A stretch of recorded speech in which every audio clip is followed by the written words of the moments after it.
আসসালামু আলাইকুম ওয়া বারাকাতুহু।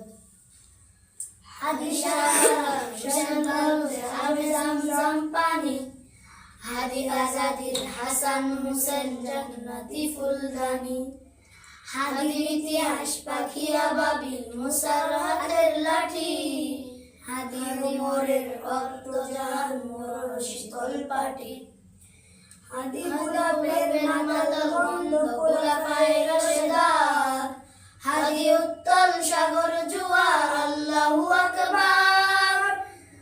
আবু বকরের সিদ্দিক থেকে আলোর ঝর্ণা এলে, হাদি জেগেছিল তরুণ নারীর সাহসের